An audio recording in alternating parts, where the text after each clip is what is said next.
for 40 years when I started. After 20, he was still there. Every morning, an hour before his shift, you could see his truck on the parking lot, and him behind it in prayer.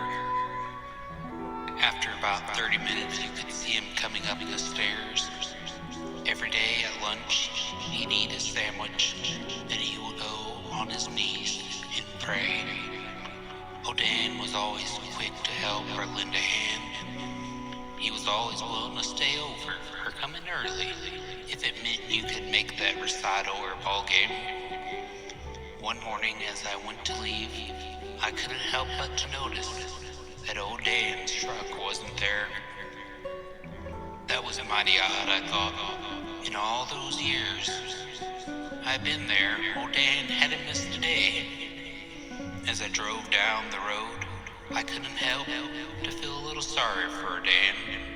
You see, old Dan had every reason to question or not believe in God, but he did all the same. Old Dan had a long, cruel life. You see, when Dan was but a boy, he lost his mom and then his dad. His brothers died in the war.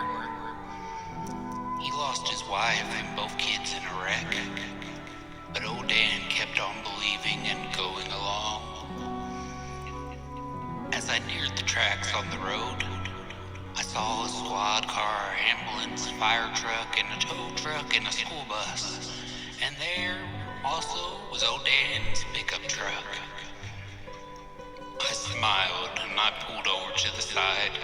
Old Dan had probably saw the bus, stopped to help, and lost track of the time.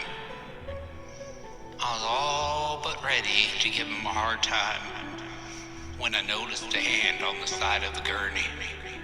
As I raised it up to the back of the ambulance, that gnawed old hand and tired old wedding ring I knew well. I had saw them many a time, folded together in prayer. A policeman came up to me. He was a friend of mine. He didn't wear a smile when he said, a train was coming when the bus was coming down the hill. The bus couldn't stop and the driver lost control of the wheel. The bus plunged into the river, but old Dan didn't waste any time before he jumped in after.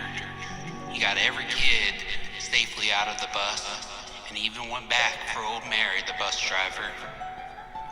Afterwards, he sank to his knees and led the children in prayer. After that, old Dan didn't stand up. He just slumped over to the side. The strain and the cold water was just too much for his old heart. In fact, I don't know how he got all the kids out on his own. I smiled and I replied, but old Dan would tell you he wasn't alone, because he always had Jesus by his side. Yes, the policeman replied, it's just so sad because this is where his family died. I looked across the water and I could swear I saw old Dan rising up in the sky with a smile and his family by his side.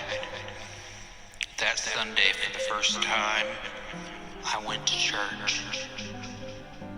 And as I go to sit down after telling the story, I can't help but notice just about every pew is full of children and their families, most with a tear in their eyes. And if you look in the back, just going out the door in a ray of sunshine, you can see an old man waving goodbye.